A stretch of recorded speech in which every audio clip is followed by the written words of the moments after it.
والصلاة والسلام على عباده الذين اصطفى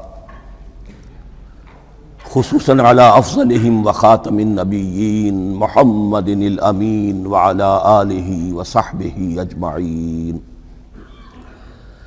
أما بعد فأعوذ بالله من الشيطان الرجيم. بسم الله الرحمن الرحيم.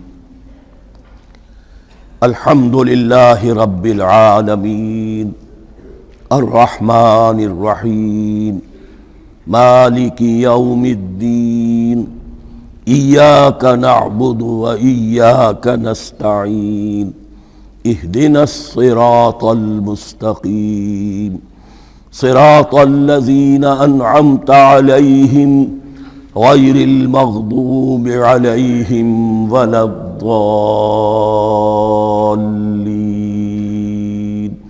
آمين.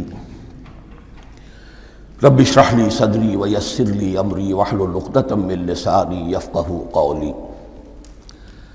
اللهم ربنا ألهمنا رشدنا وأعذنا من شرور أنفسنا. اللهم أرنا الحق حقا وارزقنا اتباعه وأرنا الباطل باطلا وارزقنا اجتنابه.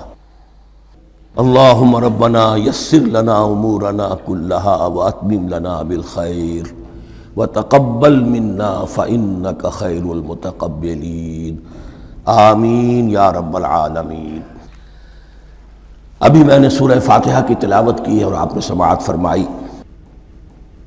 یہ سورہ مبارکہ مصحف کے اعتبار سے تو پہلی صورت ہے ہی، سب کو معلوم ہے، لیکن یہ بھی نوٹ کر لیجئے کہ یہ نزول کے اعتبار سے بھی سب سے پہلی مکمل صورت جو حضور پر نازل ہوئی وہ یہی ہے. اس سے قبل متفرق آیات نازل ہوئیں، 5 آیتیں سورہ علق کے آغاز میں، کچھ آیتیں سورہ قلم یا سورہ نون کے آغاز میں، کچھ آیتیں سورہ مزمل کی ابتدا کی، کچھ آیتیں سورہ مدثر کے آغاز کی.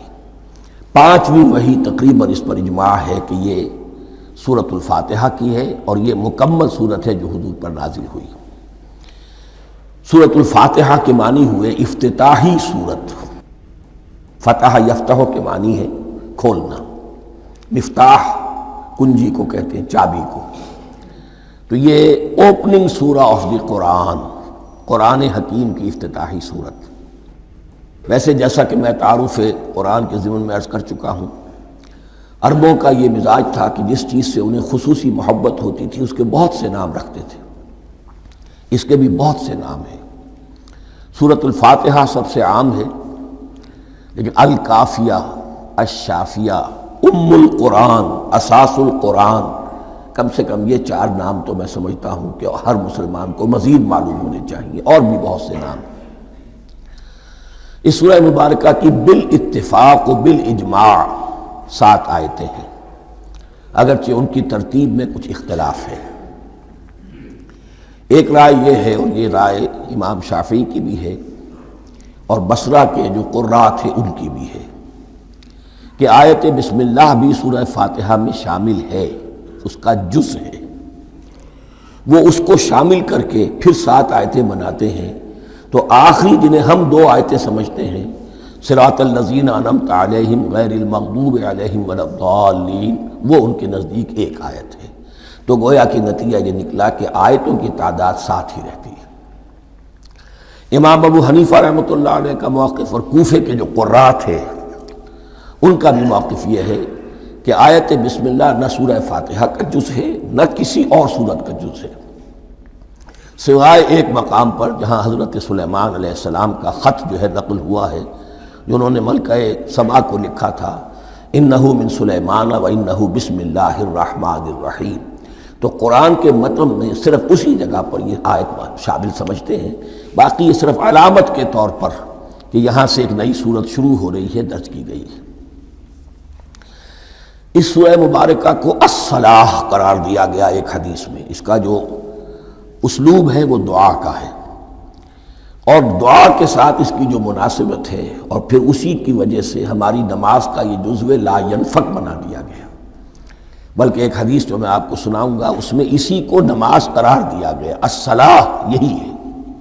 ویسے وہ حدیث مبارک موجود ہے، من لم یقرأ بفاتحۃ الکتاب لا صلاۃ لمن لم یقرأ بفاتحۃ الکتاب، جو شخص سورہ فاتحہ کی تلاوت نہیں کرتا اس کی کوئی نماز نہیں۔ اس کے حوالے سے بھی ہمارے ہاں دو مسلک ہیں، ذکر صرف اس لیے کر رہا ہوں کہ آپ کے علم میں ہو، ان میں کوئی بنیادی فرق نہیں ہے۔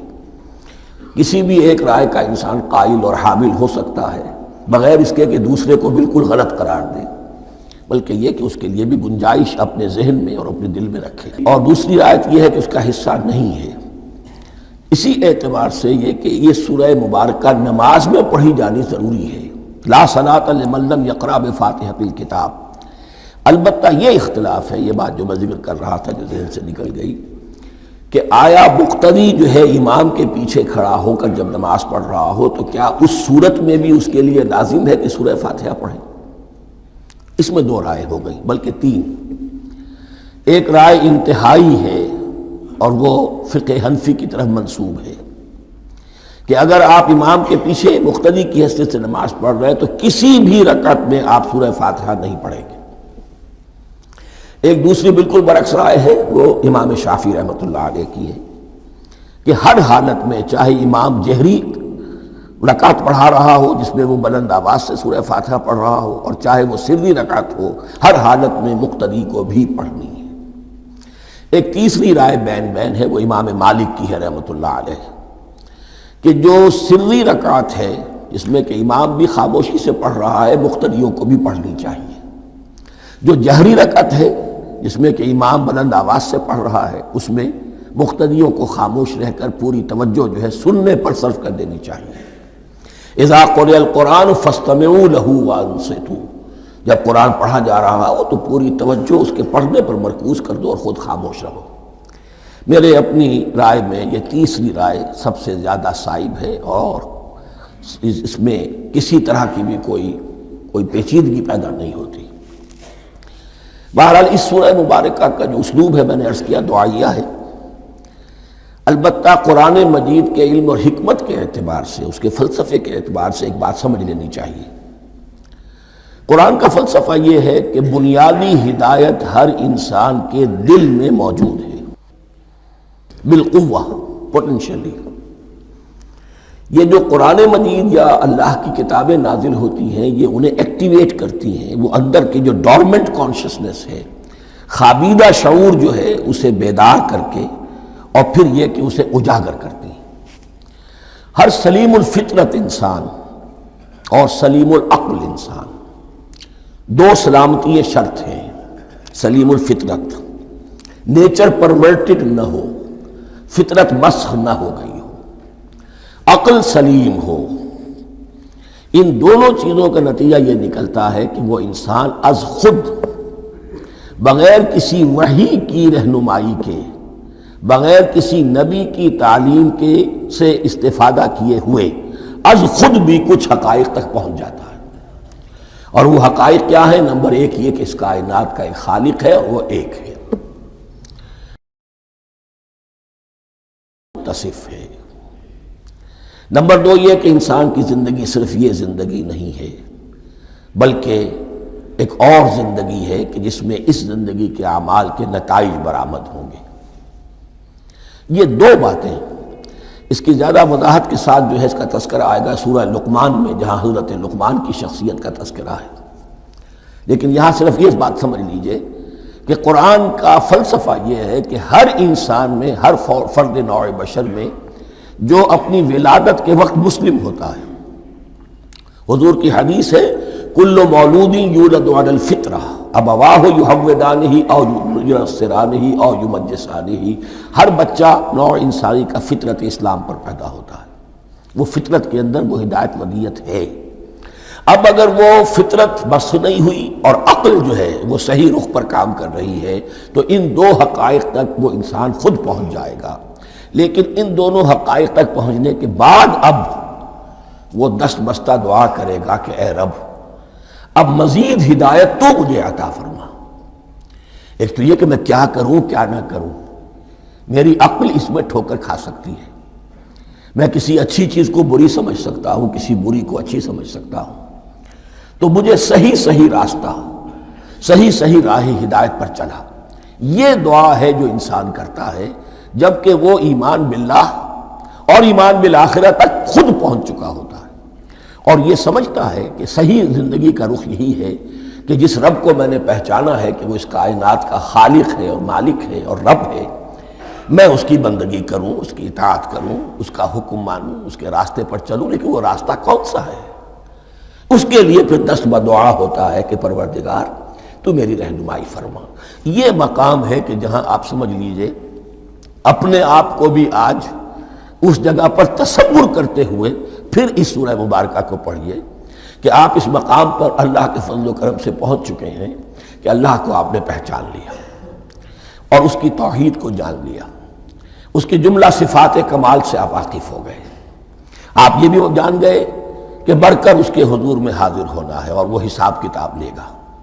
پھر آپ نے یہ عہد بھی کر لیا کہ اب زندگی گزارنی ہے اس رب کی بندگی میں، اسی کی فرما برداری میں۔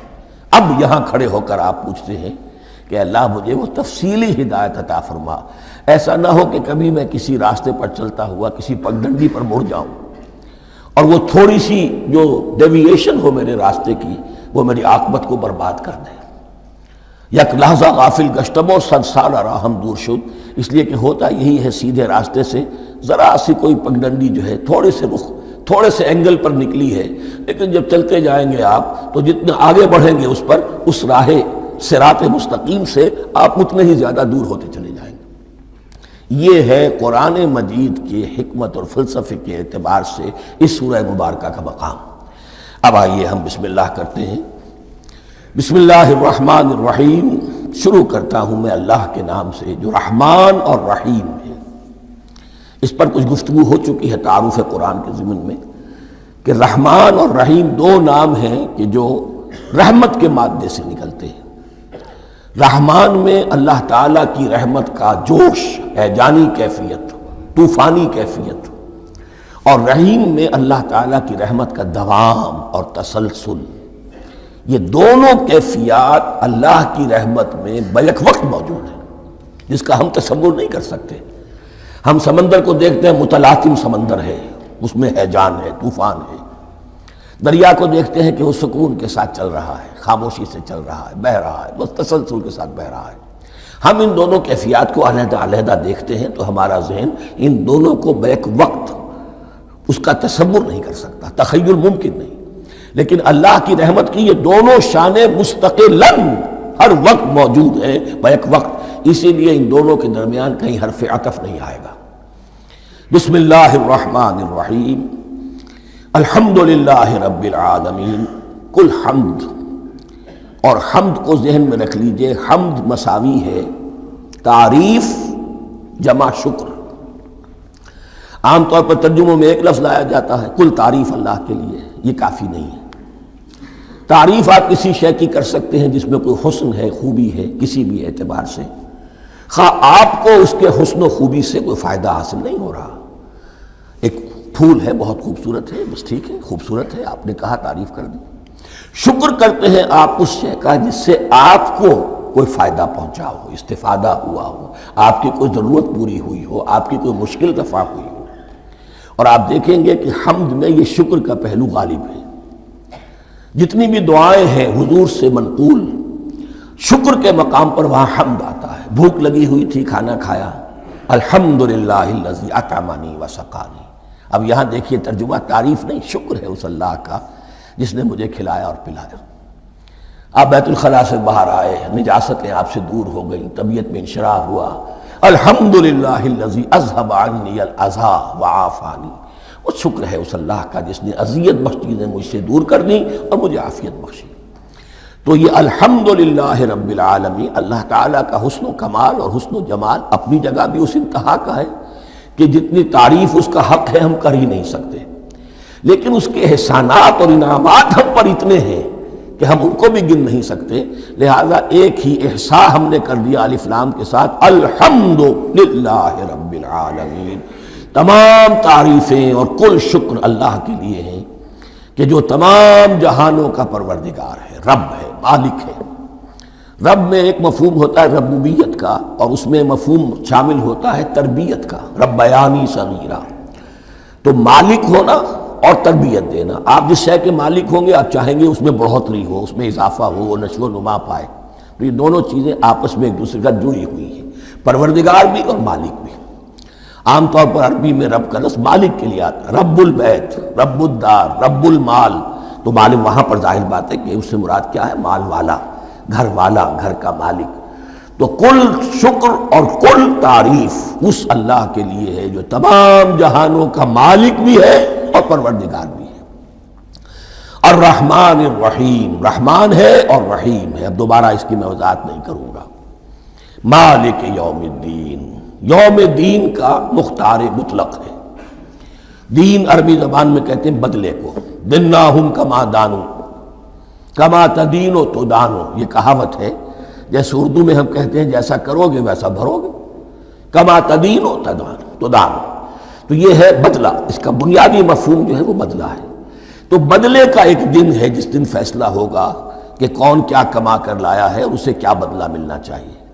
آیا اس کا برائیوں کا پلڑا بھاری ہے کہ اسے سزا ملنی چاہیے، یا اس کی حسنات اور نیکیوں کا پلڑا بھاری ہے کہ اسے جزا ملنی چاہیے، اس کا انعام اور اکرام کے ساتھ معاملہ کیا جانا چاہیے۔ وہ ایک دن ہے، اسے ہم یوم القیامہ کہتے ہیں۔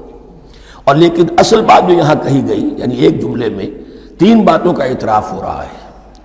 بعث بعد الموت، ایک دن آئے گا کہ ہم مرنے کے بعد تمام انسان اٹھا لیے جائیں گے۔ پھر حساب و کتاب، پھر اللہ کے ہاں حاضری ہوگی اور حساب کتاب ہوگا۔ اور تیسرا یہ کہ اس حساب کتاب کے دن کا مختار مطلق اللہ ہے، یعنی کسی اور کو اپنے ذہن میں سہارا بنا کر آپ زندگی گزاریں کہ وہ مجھے چھڑا لے گا، یا وہ ہستی جو ہے اتنی زوردار ہے کہ وہ مجھے بچا لے گی، اس سے اپنے دل کو، اپنے ذہن کو بالکل پاک کر لیجئے۔ مالک یوم الدین ایک دوسری جگہ پر قرآن میں آیا ہے، اس روز کوئی پکارنے والا پکارے گا لمن الملک اليوم للہ الواحد القہار، آج کے دن کس کا اختیار مطلق ہے؟ اور پھر کہا جائے گا اللہ کے لیے، الواحد قہار، جو پوری طرح چھایا ہوا ہے، بس تولی ہے۔ تو مالک یوم الدین، جو جزا و سزا کے دن کا مالک ہے۔ اب یہاں سے کلام ایک رخ بدل رہا ہے۔ ابھی تک تو یہ غائبانہ انداز میں کلام ہو رہا ہے، اللہ سے خطاب نہیں آیا اس میں ابھی۔ الحمدللہ رب العالمین الرحمن الرحیم مالک یوم الدین۔ اب خطاب ہے، ایاک نعبد و ایاک نستعین، ہم صرف تیری ہی بندگی کرتے ہیں اور کریں گے، اور ہم صرف تجھ ہی سے مدد مانگتے ہیں اور مانگیں گے۔ یہ ترجمہ میں کیوں کر رہا ہوں کہ یہ فعل مضارع ہے۔ عربی زبان میں فعل مضارع حال اور مستقبل دونوں کو کور کرتا ہے۔ مفعول جو ہے اس میں ضمیر مفعولی اسے پہلے لا کر حشر کا مضمون پیدا ہو گیا۔ ہم تیری بندگی کرتے ہیں نہیں، ہم تیری ہی بندگی کرتے ہیں اور کریں گے۔ حال میں ترجمہ کیجئے تو یہ اظہار حال ہے، اور مستقبل میں ترجمہ کیجئے تو یہ ایک عہد ہے، قول و قرار ہے، بہت بڑا معاہدہ ہے۔ وَإِيَّاكَ نَسْتَعِينُ، اور صرف تجھ ہی سے مدد مانگتے ہیں اور مانگیں گے۔ اس میں بھی حال کا ترجمہ اظہار حال، اللہ کرے کہ واقعی ہمارا حال وہی ہو، جب ہم یہ الفاظ کہتے ہیں تو واقعتاً ہم اس پر پورے اتر رہے ہوں کہ اسی کی بندگی کر رہے ہوں اور اسی سے ساری استعانت اور استمداد کر رہے ہیں۔ جہاں تک مستقبل کا تعلق ہے وہ پھر ایک عہد ہے، اہدنا الصراط المستقیم۔ یہ مقام وہ آ گیا کہ یہاں تک تو اے پروردگار ہم پہنچ گئے، تیرے فضل سے، تیرے کرم سے۔ فطرت سلیمہ بھی تیری عطا کردہ تھی، عقل سلیم بھی تیری ودیت کردہ تھی، ان دونوں کی روشنی سے ہم یہاں تک تو پہنچ گئے۔ اب ہماری جو ضرورت ہے، احتیاج ہے، وہ کیا ہے؟ اہدنا الصراط المستقیم، ہدایت بخش ہمیں سیدھے راستے کی۔ یہاں دو باتیں سمجھ لیجئے۔ انفرادی سطح پر انسان کے لیے نہ معلوم کتنے مرحلے آتے ہیں ہر روز کہ جس میں وہ ایک چھٹک کر کھڑا ہو جاتا ہے، یہ کروں یا یہ کروں۔ دو آلٹرنیٹو سامنے آ رہے ہیں، فیصلہ کرنا مشکل ہو رہا ہے۔ قدم قدم پر ہدایت کی ضرورت ہے۔ اور اجتماعی طور پر نوع انسانی تین بڑے بڑے تمدنی مسائل میں واقعہ یہ ہے کہ تسلیم کر لیا جانا چاہیے کہ عقل انسانی اس کو راستہ نہیں دکھا سکتی۔ عام معاشرتی سطح پر مرد اور عورت کے درمیان حقوق اور اختیارات کا کیا توازن ہو، ناممکن ہے، انسان طے نہیں کر سکتا۔ انسان یا مرد ہے یا عورت ہے۔ عورت سوچے گی اپنے لحاظ، اپنے جذبات کا، اپنے خیالات کا لحاظ رکھے گی، مرد کے جذبات و احساسات کا اس کا کوئی تصور ہی ممکن نہیں۔ مرد سوچے گا اسے اپنے احساسات معلوم ہے، لیکن یہ کہ عورت کے احساسات سے وہ نابلد ہے، ان کو محسوس کر ہی نہیں سکتا۔ لا محالہ وہ اپنے بارے میں وہ جو بھی نظام بنائے گا اس میں وہ اپنی بالادستی رکھے گا۔ وہ تو ایک ہی ہستی ہو سکتی ہے کہ جو دونوں کی خالق ہے، مرد کی بھی عورت کی بھی، اور اس کو دونوں سے محبت ہے، دونوں کا خیر خواہ ہے، دونوں کا رب ہے، دونوں کو پروان چڑھانا چاہتا ہے۔ اسی طرح فرد اور معاشرہ یا ریاست، حکومت اور ریاست ہمیشہ یہ چاہتی ہے کہ سارے اختیارات ہمارے ہاتھ میں آ جائیں، ٹوٹلیٹیرین سوسائٹی ہو، بس ہم حکم دیں اور لوگ اس پر چلیں۔ افراد یہ چاہتے نہیں، ہمیں آزادی ہونی چاہیے۔ اب آپ دیکھیے کہ دنیا میں کتنے جھگڑے چلتے ہیں اسی پر، فریڈم فریڈم فریڈم۔ وہ فریڈم واقعتاً اپنی جگہ پر ایک شے ہے، افراد کی آزادی ہونی چاہیے، لیکن افراد کی آزادی اتنی نہ ہو جائے کہ وہ مادر پدر آزاد ہو جائے، کوئی قانون، کوئی قاعدہ، کوئی اخلاقی، کوئی حدود اور قیود جو ہے ان کا پابند نہ رہے۔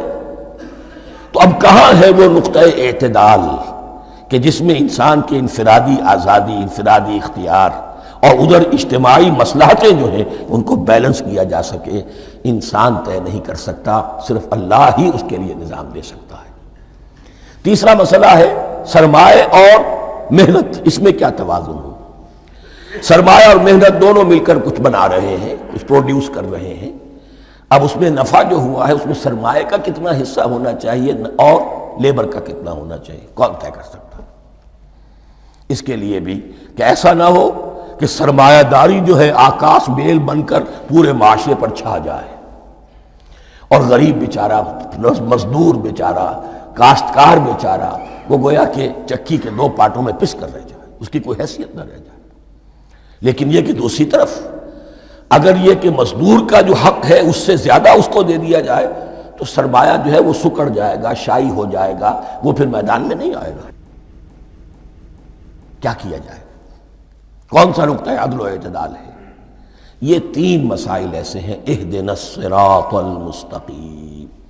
تو یوں سمجھیے کہ ایک جو بنیادی ہدایت تھی، ایک اللہ کو پہچان لینا، یہ جان لینا کہ کل حسن و جمال اور تمام انعام و اکرام کا منبع اس کی ذات ہے، وہ رحمان ہے اور رحیم ہے، اور یہ جان لینا کہ مرنے کے بعد جی اٹھنا ہے، حساب کتاب ہے، فیصلہ ہوگا جزا و سزا کا، اور مختار مطلق اس دن کا اللہ ہے۔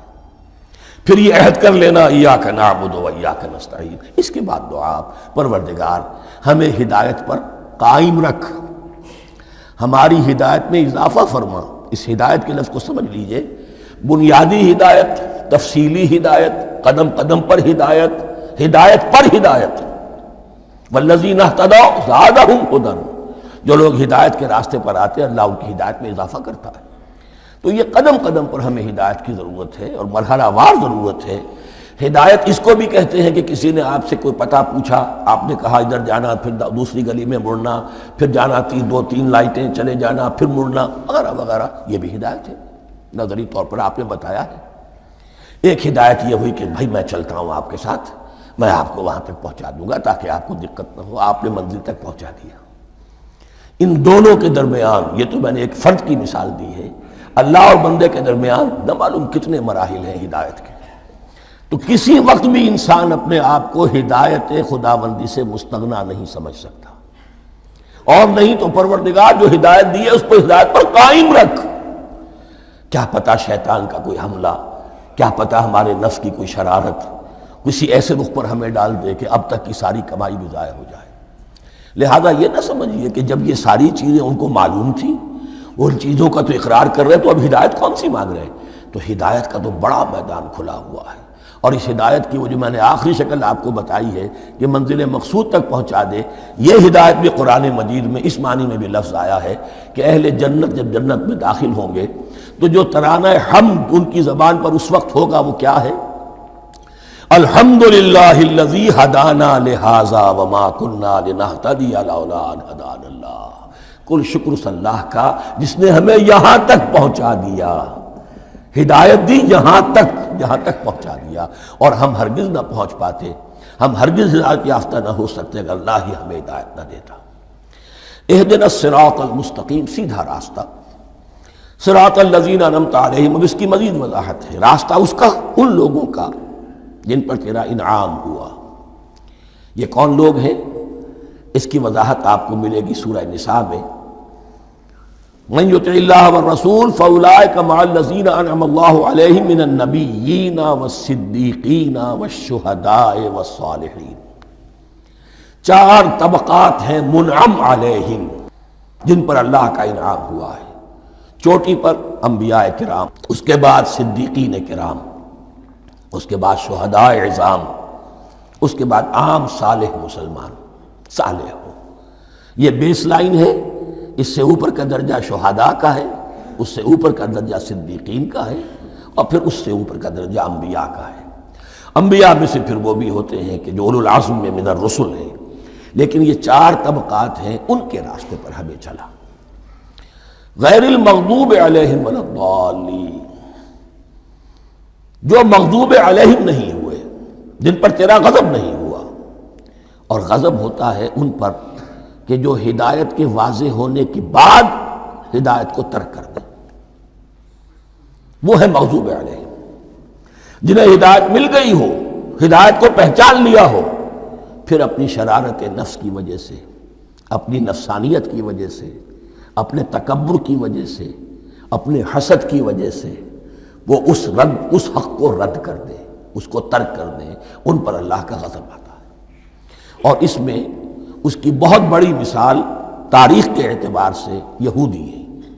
اللہ نے انہیں ہدایت دی، کتابیں عطا کی، تورات، انجیل، زبور، سینکڑوں نبی ان میں مبعوث کیے، 1400 برس تک نبوت کا تار ٹوٹا ہی نہیں، مسلسل۔ ابتدا میں بھی 2 نبی، موسیٰ اور ہارون، اور اختتام پر بھی 2 نبی، عیسیٰ اور یحییٰ علیہ السلام، اور ان کے مابین کوئی لمحہ نہیں آیا ہے تاریخ بنی اسرائیل میں جب کہ کوئی نہ کوئی نبی موجود نہ ہو۔ لیکن انہوں نے اپنی شرارت نفس کی وجہ سے ہدایت تورات سے بھی منہ موڑا، اور پھر سب سے بڑی بات یہ کہ ہدایت محمدی سے، ہدایت قرآنی سے بھی صلی اللہ علیہ وسلم منہ موڑا، وہ ہے مغضوب علیہم ولا الضالین۔ اور یہ لفظ جو آتا ہے عربی زبان میں گمراہ کا بھی ہے اور تلاش حق میں بھٹکنے والے کا بھی ہے۔ ایک وہ شخص ہے جس پر حق ابھی واضح نہیں ہوا، وہ تلاش میں ہے، اس کے لیے بھی ضال کا لفظ آئے گا۔ اسی طرح کوئی شخص کسی کے عشق اور محبت میں ایسا ہو جائے، دیوانہ ہو جائے، اس کو بھی ضال کہتے ہیں، یعنی اس کے اوپر جذبات کا اتنا غلبہ ہو گیا ہے کسی کی محبت اور عشق کی بنا پر۔ تو حضور کے لیے یہ لفظ آیا ہے وَوَجَدَكَ ضَالًّا فَهَدَىٰ، اور یہ تو سورۃ الضحیٰ ہے، اکثر بیشتر لوگوں کو یاد ہوگی۔ تو یہ جو ضال کا لفظ ہے، اس میں سمجھ لیجئے ضروری نہیں ہے کہ وہ گمراہ ہو، بلکہ وہ بھی کہ جو ابھی راہ ہدایت کی طلب میں، اس کے حصول کے لیے اس کی تلاش میں کوشاں ہیں، اور وہ بھی کہ جو کسی مغالطے کی وجہ سے حق سے منحرف ہو جائے۔ یہ بھی جان لیجئے کہ ایک ہے بدنیتی، تکبر، حسد، حق کو جان کر پہچان کر رد کر دینا یا چھوڑ دینا یا ترک کر دینا۔ ایک ہے کسی غلطی میں، کسی جذبات کے اندر آ کر، کسی غلو کے اندر مبتلا ہو کر اور حق سے منحرف ہو جانا۔ اس کی جو سب سے بڑی مثال ہے وہ نصارہ ہے، عیسائی ہے۔ حضرت مسیح کو انہوں نے مانا لیکن غلو کیا۔ یہ لفظ آئے گا آگے، لا تغلو فی دینکم، اپنے دین میں غلو نہ کرو۔ جیسے ہمارے ہاں بھی بعض لوگ ہیں جو حضور صلی اللہ علیہ وسلم کی تعریف میں، حضور صلی اللہ علیہ وسلم کے ساتھ اپنی محبت کے اظہار میں غلو کر جاتے ہیں۔ یہ انتہا درجے کو ہو گیا تھا حضرت مسیح علیہ السلام کے ماننے والوں میں، اور اس کی بنا پر انہوں نے تثلیث کا عقیدہ ایجاد کر لیا اور حضرت مسیح علیہ السلام کو اللہ کا بیٹا بنا دیا۔ تو اس کی سب سے بڑی مثال ضالین کی اس اعتبار سے کہ ہدایت پانے کے بعد کسی بدنیتی سے نہیں بلکہ کسی اچھے جذبے میں غلو کی وجہ سے، رسول سے محبت کرنا تو اچھا جذبہ ہے، لیکن یہ محبت بھی ایک حد میں رہنی چاہیے۔ غلو کرے گی تو ظاہر بات ہے کہ اس کے بعد وہ گمراہی کی طرف لے جائے گی۔ تو یہ ہے اس سورہ مبارکہ کا ترجمہ، اور اس کے بعد آخر میں آمین کہنا یہ مسنون بھی ہے، کہنا چاہیے۔ البتہ اختلاف یہاں بھی صرف اتنا ہے کہ نماز میں جب آپ امام کے ساتھ ہیں، وہ اگر جہری قرات کر رہا ہے تو آیا اس کے بعد آپ کو بھی بالجہر کہنا ہے آمین یا نہیں کہنا، یہ اختلاف ہے، ان میں کوئی فرق واقع نہیں ہوتا۔ یہ چیز متفق علیہ کہ کہنا ہے آمین، بلکہ یہ آمین تو یہودیوں میں ہے، یہ آمین جو ہے یہ عیسائیوں میں بھی ہے، ان کی بھی جو پریئر لارڈس پریئر ہے اس کے بعد آمین، وہ آمین کہتے ہیں، وہ فرق وہ لفظ ایک ہی ہے، اس لیے کہ عبرانی زبان اور عربی زبان یا تو ہم یہ کہہ سکتے ہیں کہ دونوں بہنیں ہیں، کوئی ایک مشترک زبان تھی ان کی ماں جس کی یہ دو بیٹیاں ہیں، اور یا یہ کہنا پڑے گا کہ عربی زبان کی ماں جو ہے وہ عبرانی زبان ہے۔ بہرحال بڑا قریبی رشتہ عربی کا اور عبرانی کا ہے، اس اعتبار سے وہ آمین۔ اب آپ کو معلوم ہے ہم السلام علیکم وہ کہتے ہیں، وہ سلام کہتے ہیں، فرق کیا ہے؟ وہ تو تلفظ کا فرق ہے۔ اسی طریقے سے اور بہت سے الفاظ ہیں، میں بعد میں بتا۔ اب میں اس سورہ مبارکہ کے بارے میں خاص حدیث آپ کو سنانا چاہتا ہوں، اور اسی سے در حقیقت جو امام ابو حنیفہ کا موقف ہے رحمۃ اللہ علیہ، اس کی حقانیت مزید مبرہن ہو جائے گی۔ یعنی کیا کہ آیت بسم اللہ سورہ فاتحہ کا جز نہیں ہے، سورہ فاتحہ الحمدللہ رب العالمین سے شروع ہوتی ہے۔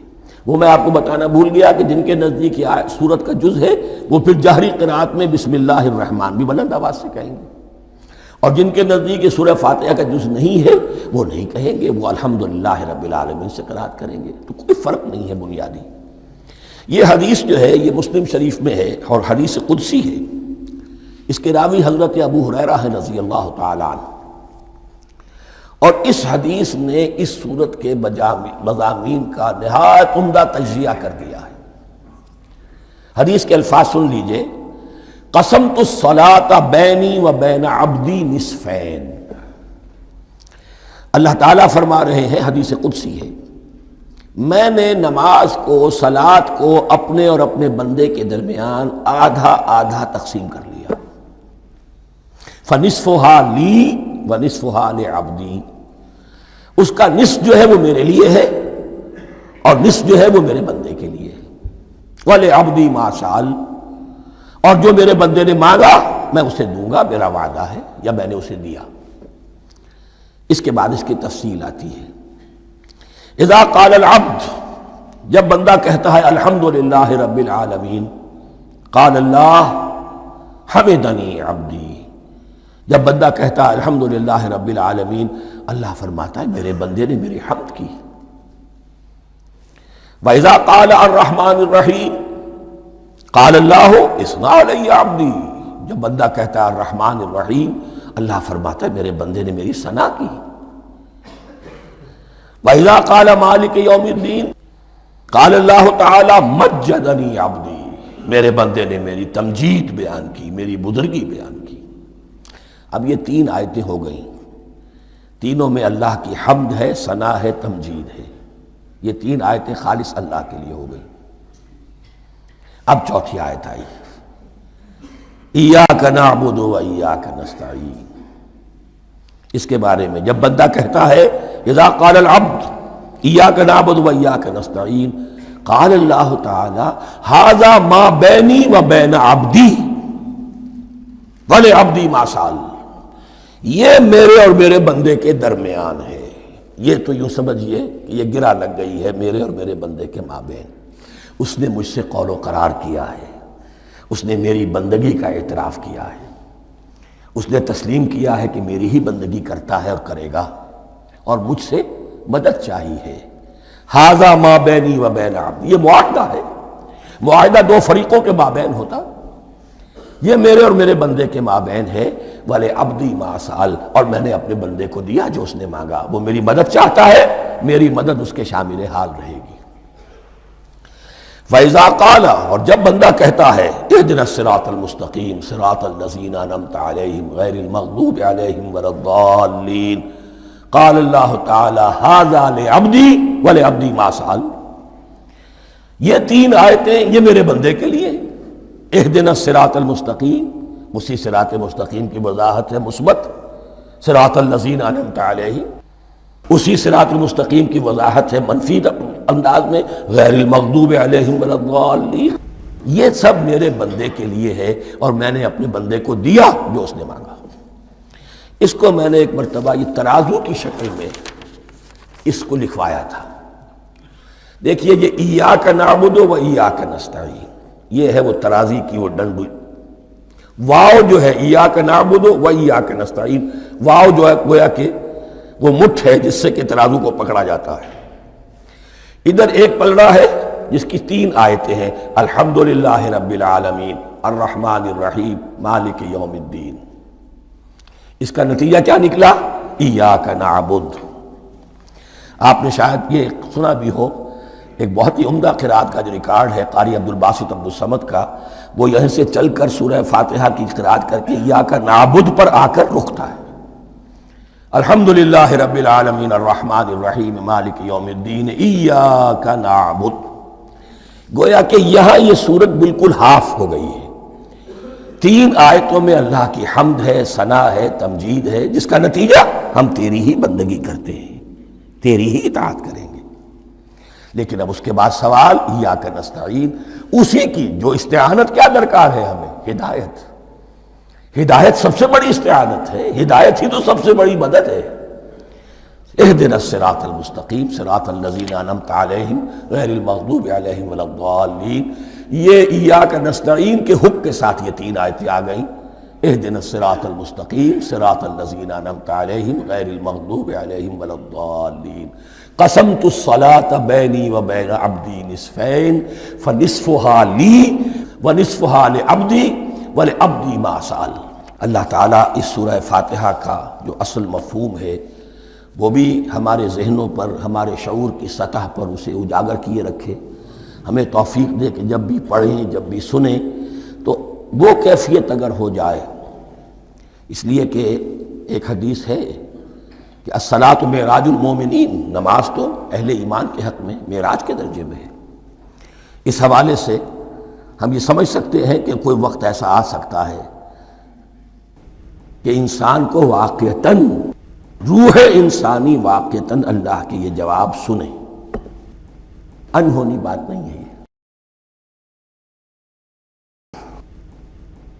اٹھتا ہے حجاب آخر، کرتے ہیں خطاب آخر، یہ تو ہوتا ہے۔ مخاطبہ الہی، یہ تو میں نے عرض کیا کہ ثابت ہے، مخاطبہ، محادث اور تحدیث اللہ بندوں سے کلام کرتا ہے۔ اب آئیے بسم اللہ الرحمن الرحیم، اب یہ سورہ بقرہ شروع ہو رہی ہے۔ سورۃ البقرہ جو 286 آیات پر مشتمل ہے، تقریباً 2.5 پاروں پر پھیلی ہوئی ہے۔ ہر شخص جانتا ہے کہ یہ قرآن حکیم کی حجم کے اعتبار سے سب سے بڑی سورت ہے، لیکن یہ معاملہ صرف حجم کا نہیں ہے۔ نبی اکرم صلی اللہ علیہ وسلم نے اسے سنام القرآن قرار دیا ہے۔ آپ نے فرمایا لکل شیء سنام، ہر چیز کی ایک چوٹی ہوتی ہے، جیسے اونٹ کا کوہان ہوتا ہے۔ وسنام القرآن البقرہ، سنام القرآن، قرآن کی چوٹی جو ہے وہ سورۃ البقرہ ہے۔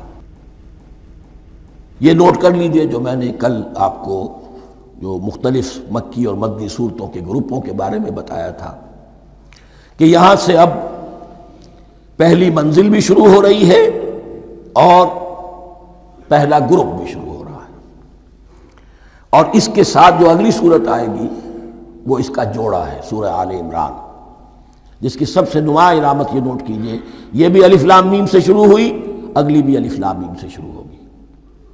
اس کے بعد 2 صورتیں مدنی اور ہیں، لیکن ان دونوں میں نہ حروف مقطعات ہے، نہ کوئی اور تمہیدی کلام ہے، براہ راست خطاب۔ سورہ نساء میں یا ایھا الناس اور سورہ مائدہ میں یا ایھا الذین آمنوا، کوئی تمہیدی بات نہیں، کوئی حروف مقطعات نہیں، براہ راست خطاب۔ وہ ایک جوڑا ہے سورہ نساء اور سورہ مائدہ، اور یہ ایک جوڑا ہے سورہ بقرہ اور سورہ آل عمران۔ سورہ بقرہ اور سورہ آل عمران کو نبی اکرم صلی اللہ علیہ وسلم نے الزہراوین بھی قرار دیا ہے۔ زہرا کہتے ہیں بڑی روشن چیز کو، یہ حضرت فاطمہ رضی اللہ تعالی عنہ کے نام کے ساتھ آتا ہے، فاطمۃ الزہراء، تو زہرا بہت روشن، دمکتی ہوئی شے۔ الزہراوین، یہ 2 نہایت دمکتی ہوئی صورتیں ہیں جو قیامت کے دن دو بدلیوں کی شکل میں ظاہر ہوں گی، حضور نے فرمایا، اور جو لوگ ان صورتوں سے محبت کرتے تھے ان پر سایہ کریں گی۔ اللہم ربنا اجعلنا منہم، ہمیں اللہ تعالیٰ ان میں شامل فرما دے۔ اس سورہ مبارکہ کو دو حصوں میں تقسیم سمجھیے۔ ویسے تو یہ کہ رکوع آئیں گے، پارے بھی بدلیں گے اس میں، لیکن حصے دو ہیں۔ پہلے حصے میں اصل روح سخن سابقہ امت مسلمہ سے ہے، یہود سے، بنی اسرائیل سے۔ دوسرے حصے میں اصل خطاب موجودہ امت مسلمہ سے ہے، امت محمد سے صلی اللہ علیہ وسلم۔ پہلے حصے میں 18 رکوع ہیں لیکن آیات 152 ہیں، دوسرے حصے میں 22 رکوع ہیں لیکن آیات 134 ہیں۔ گویا کہ اس سے آپ کو توازن نظر آئے گا کہ اگرچہ ادھر رکوع کی تعداد کم ہے 18 لیکن آیات کی تعداد زیادہ ہے 152، دوسرے حصے میں رکوعوں کی تعداد زیادہ ہے 22 لیکن آیات کی تعداد 134۔ اسی لیے اس کا ایک نام میں نے تجویز کیا ہے، وہ اس لیے تاکہ کچھ حقائق آپ کے ذہنوں میں ان ناموں کے حوالے سے بھی انشاءاللہ محفوظ ہو جائیں گے۔ سورۃ الامتین، دو امتوں کی صورت، اس لیے کہ تقریباً نصف اس کی ساری بحث جو ہے، مرکزی بحث، وہ سابقہ امت مسلمہ بنی اسرائیل، اور دوسرا نصف اس میں سارا خطاب وہ ہے موجودہ امت مسلمہ یعنی امت محمد صلی اللہ علیہ وسلم۔ اس کا جو پہلے 18 رکوع ہے یا پہلا حصہ ہے، اس کے اندر ڈویژن فردر ہوگی ورٹیکل، عمودی، پہلے 4 رکوع، پھر 10 رکوع، پھر 4 رکوع۔ لیکن جو 22 رکوع ہیں دوسرے حصے کے، دوسرے نصف کے، اس میں ڈویژن جو ہے جو ہاریزونٹل ہے، وہ افقی تقسیم ہے، عمودی نہیں، افقی۔ وہ میں بعد میں بیان کروں گا جب ہم وہاں پہنچ جائیں گے۔ ان کو پہلے سمجھ لیجئے کہ اس پہلے حصے کی جو تقسیم میں نے کی ہے، پہلے 4 رکوع، پھر 10 رکوع اور پھر 4 رکوع۔ پہلے 4 رکوع یوں سمجھیے کہ پورے قرآن مجید کے لیے اس کی حکمت اور فلسفے کا جو حصہ مکی قرآن میں بیان ہو چکا تھا اس کا خلاصہ ہے۔ جب یہ صورت نازل ہو رہی ہے تو یہ تو مدینہ میں حضور تشریف لا چکے ہیں، 12-13 سال جو ہیں گزر چکے ہیں، اور ان 12-13 سالوں کے دوران 2/3 قرآن نازل ہو چکا ہے۔ اس میں جو بھی حکمت، فلسفہ اور بنیادی دعوت، یہ جو چیزیں مکی قرآن میں بیان ہوئیں، ان کا خلاصہ نچوڑ نکال کر یہاں 4 رکوعوں میں رکھ دیا گیا۔ اگرچہ ان میں بھی جب گہرائی میں آپ دیکھیں گے تو روح سخن جو ہے وہ بنی اسرائیل کی طرف ہے، وہ میں بعد میں عرض کروں گا، لیکن اضافی طور پر یہ سمجھ لیجئے کہ پورے مکی قرآن کے حکمت اور پیغام کا خلاصہ ان 4 رکوعوں میں۔ پھر 10 رکوع ہیں جن میں براہ راست خطاب ہے سابقہ امت مسلمہ، یا بنی اسرائیل۔ اس کے بھی 2 حصے ہیں۔ پہلے ایک رکوع میں دعوت ہے، بڑا انداز اس کا بڑا پیارا ہے، اس میں دعوت ہے، ایمان لاؤ محمد پر صلی اللہ علیہ وسلم۔ اور اس کے بعد 9 رکوع ہیں ملامت کے، ملامت، تنقید، تم نے یہ کیا اور یہ کیا اور یہ کیا، ہم نے یہ احسان کیے، یہ احسان کیے، یہ احسان کیے، تم نے یہ ناشکری کی، یہ ناشکری کی، یہ ناشکری کی۔ اور اس سب کا نتیجہ آخری 4 رکوعوں میں ہے کہ اب تمہیں اس منصب سے معزول کیا جا رہا ہے جس پر تم 2000 برس تک فائز رہے ہو، اور تمہیں ہٹا کر اب ایک نئی امت محمد کی شکل میں جو وجود میں آ چکی ہے صلی اللہ علیہ وسلم، اسے اس پر فائز کیا جا رہا ہے۔ اور اس کی علامت کے طور پر اسے میں کہا کرتا ہوں کورونیشن، تاج پوشی۔ ایک امت معزول، دوسری امت اس کا نصب ہو رہا ہے، اس کی تاج پوشی کے لیے سمبل، علامت کیا ہے؟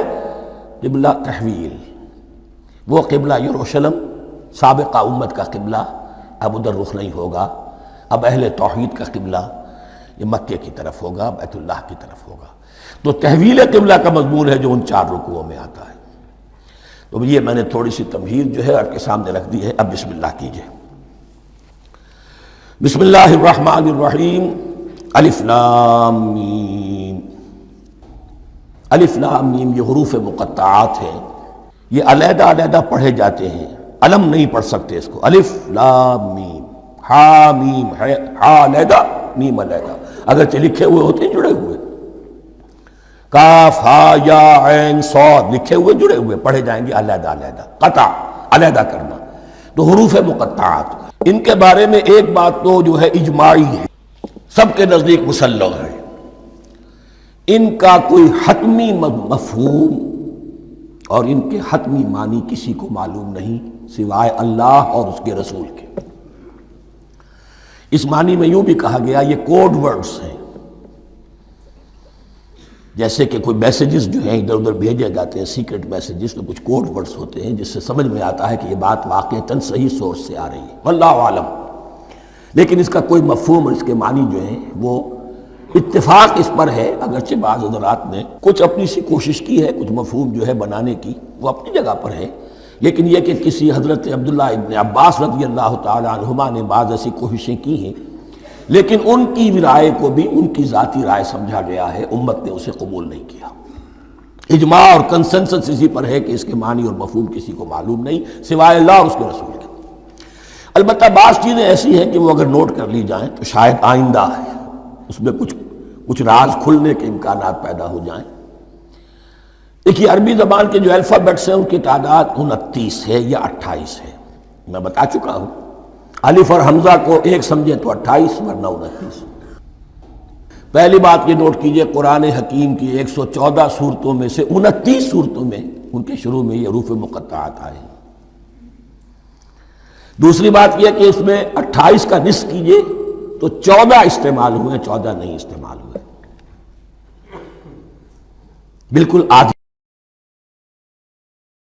اس لیے یہ کہ جو شروع اور آخر اور درمیان 3 حصوں میں تقسیم کر دیجئے آپ، 9 9 9 پلواڑی 27، ایک طرف 10 رہ جائیں گے۔ پہلے حصے میں سے بہت کم حروف لیے گئے، بہت کم۔ آخری حصے کے تقریباً تمام حروف ہیں، تقریباً۔ درمیانی حصہ وہ ہے کہ جس میں آپ نے دیکھا ہے کہ عربی میں جوڑوں کی شکل میں ہے، صاد ضاد، فرق کیا ہے نقطے کا، سین شین، فرق کیا ہے نقطوں کا، را زا، فرق کیا ہے نقطے کا۔ تو جو بھی نقطے والا لفظ ہے وہ نہیں لیا گیا، اور جو بغیر نقطے کے غیر منقوط ہے وہ لیا گیا۔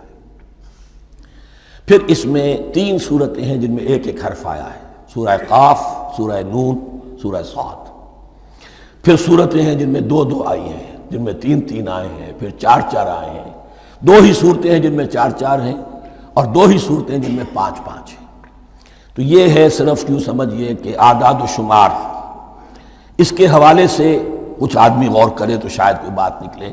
باقی وہ مثال میں آپ کو بتا دیتا ہوں کہ حضرت عبداللہ ابن عباس نے ایک رائے ظاہر کی کہ الف لام میم در حقیقت ایک جملے کا خلاصہ ہے، انا اللہ اعلم۔ پہلا لفظ ہے انا، اس کا الف لے لیا، درمیانی لفظ ہے اللہ، اس کا درمیانی لام لے لیا، تیسرا لفظ ہے اعلم، یہ آخری لفظ ہے، آخری حرف میم لے لیا، انا اللہ اعلم، میں اللہ جانتا ہوں، واللہ اعلم، واقعتاً اللہ ہی جانتا ہے۔ یہ حضرت عبداللہ ابن عباس کی رائے ہے، لیکن اگرچہ انہیں حبر الامت مانا گیا ہے، لیکن یہ کہ ان کی اس رائے کو بھی اکثر و بیشتر مفسرین نے قبول نہیں کیا۔ اب جو پہلے 2 رکوع ہیں اس سورہ بقرہ کے، ان کے بارے میں تعویل عام اور تعویل خاص کا ایک بڑا بنیادی فرق ہے جو نوٹ کر لینا چاہیے۔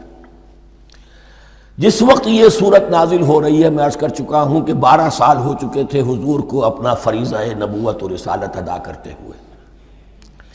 ایک جماعت اچھی بھلی تیار ہو چکی تھی جنہوں نے حضور کی دعوت پر لبیک کہا، ایمان لائے اور آپ کی تعلیمات پر عمل کیا۔ وہ ایک گروہ موجود تھا، یہ ابو بکر ہے، یہ عمر ہے، یہ عثمان ہے، یہ طلحہ ہے، یہ زبیر ہے، یہ عبد الرحمن ابن عوف ہے، یہ مصعب بن عمیر ہے، دیکھ لو۔ اور ایک گروہ وہ تھا کہ جو حق کو جان کر پہچان کر محض اپنی ضد اور ہٹ درمی کی باعث وہ کفر پر اڑ گیا تھا۔ اور اب ایک تیسرا گروہ پیدا ہو رہا تھا مدینے میں آ کر، وہ ابھی ایمبریونک سٹیج میں ہے، کہ جو داعی ہے، مدعی ہے کہ ہم مانتے ہیں لیکن حقیقت میں نہیں مانتے۔ یہ تین قسم کے گروہ دنیا میں ہمیشہ پائے جائیں گے، ہمیشہ۔ اب اسے میں اس کو لا رہا ہوں تعویل عام کی طرف۔ جب بھی کبھی کوئی دعوت اٹھے گی انقلابی، ایک ہوتا ہے واعظ و نصیحت، ٹھیک ہے، جس نے بھی فائدہ اٹھایا اٹھا لیا۔ ایک ہوتی ہے دعوت انقلابی، وہ انقلابی دعوت کا ہدف ہوتا ہے نظام کو بدلنا۔ نظام بدلتا ہے تو ظاہر بات ہے کہ جو لوگ اس نظام میں جن کے ویسٹڈ انٹرسٹ ہیں اور جن کو پریولیجز حاصل ہیں، جن کے مفادات ہیں، وہ تو لازماً اپنے نظام کا تحفظ کریں گے۔ ٹکراؤ ہوگا، تصادم ہوگا، تصادم میں جانی نقصان بھی ہوگا، مالی نقصان بھی ہوگا۔ یہ گویا کہ کسی انقلابی دعوت کے لوازم ہیں۔ اگر یہ شے نہ ہو تو دعوت انقلابی ہے ہی نہیں۔ اس اعتبار سے ہر انقلابی دعوت کے جواب میں تین طبقے پیدا ہو جاتے ہیں۔ ایک وہ کہ جو اس دعوت کو قبول کرتے ہیں دیانت کے ساتھ، خلوص کے ساتھ، اخلاص کے ساتھ، اور پھر پوری جواں مردی کا ثبوت دیتے ہیں، ہر چہ بعد آباد، اب جو آئے سو آئے، جان دینی پڑے حاضر ہیں، مال دینا پڑے حاضر ہیں، کوئی تکلیف آئے، کوئی مشقت آئے، کوئی مصیبت آئے، کوئی قربانی کرے، حاضر۔ جب پکارا گیا واپس نہیں پھیرا کوئی فرمان جنوں کا، اور تنہا نہیں لوٹی کبھی آواز جرس کی۔ خیریت جاں راحت تن صحت داماں، سب بھول گئیں مصلحتیں اہل ہوس کی۔ ایک وہ لوگ ہوتے ہیں، ایک وہ لوگ ہوتے ہیں کہ جو اڑ جاتے ہیں ضد پر، ہٹ درمی پر، ماننے کے باوجود، جاننے کے باوجود کہ بات تو ٹھیک ہے جو کہہ رہے ہیں، کیسے مان لیں؟ ہماری سیادت، ہماری چودراہٹ، ہمارے مفادات، ہمارے یہ ساری چیزیں، ان سب کے اوپر زد پڑ رہی ہے۔ یہ لوگ اڑ جاتے ہیں، اور پھر کوئی دعوت، کوئی نصیحت، کوئی مزید افہام و تفہیم ان کے حق میں مفید نہیں ہوتی۔ اس لیے کہ صحیح بات ہے جو کہتے ہیں کہ سوتے کو تو جگایا جا سکتا ہے، جاگتے کو کیسے جگائیں؟ کوئی سویا ہوا ہے تو آپ اسے جگا دیں گے، جو جاگا ہوا ہے لیکن وہ بنا ہوا ہے، وہ اٹھنے کو تیار ہی نہیں ہے، تو آپ کیسے اٹھا دیں گے اس کو؟ تو جو لوگ جان بوجھ کر حق کو پہچان کر رد کر دیتے ہیں، پھر ان کے حق میں کوئی دعوت، کوئی نصیحت، کوئی تبلیغ، کوئی انذار، کوئی تبشیر مفید نہیں ہوتی۔ تیسرا درجہ ایسے لوگوں کا ہوتا ہے جو یا تو شروع میں آتے ہی شرارت کے ارادے سے، کوئی مصلحت ہے جس کی وجہ سے اس دعوت کو قبول کر لیا، کوئی ذاتی منفعت ہے جس کے لیے قبول کر لیا، یا یہ کہ شروع میں تو اخلاص کے ساتھ آتے ہیں لیکن جب قربانی دینے کا وقت آتا ہے تو ان کے اندر سیرت و کردار کی وہ مضبوطی نہیں ہوتی کہ ہر چہ بعد آباد، یہ نہیں ہوتی۔ وہ پھر ڈگمگاتے رہتے ہیں، کبھی کچھ چلے پھر کہیں ٹھٹک کر رہ گئے، پھر کہیں کچھ چلے پھر ٹھٹک کر رہ گئے۔ یہ تیسرا طبقہ ہے کہ جو کہتا ہے، دعوی مدعی ہے کہ ہم نے مانا ہے، قبول کیا ہے، بات ٹھیک ہے، کچھ تھوڑا بہت چلتے بھی، لیکن جہاں مشکل آئی ٹھٹک کر کھڑے ہو گئے، اوندھے منہ گر پڑے۔ یہ تیسرا طبقہ ہے۔ اس کے لیے لفظ ہمارے ہاں منافقین بھی ہے، لیکن اس رکوع میں آ کر، ابھی ان 4 رکوعوں میں نہیں بلکہ سورہ بقرہ میں مکمل میں بھی کہیں نفاق کا لفظ نہیں آیا ہے، اس لیے کہ اسے مرض سے تعبیر کیا گیا۔ یہ مرض ہے ایک، اور اس مرض کے ذریعے سے لوگوں کے اندر جو ہے وہ ایک نفاق کا بیج پڑ رہا ہے، جو ظاہر ہوگا تو منافقت پوری کی پوری کھل کر سامنے آ جائے گی۔ روگ ہے انسانی شخصیت کا، اس حوالے سے وہ تیسری، اور یہ چونکہ اہم ترین حصہ تھا، اور یہ مرض اب شروع ہو رہا تھا، مدینے میں، مکے میں نہیں تھا، لہذا زیادہ تفصیل سے اس کے بارے میں گفتگو ہوئی۔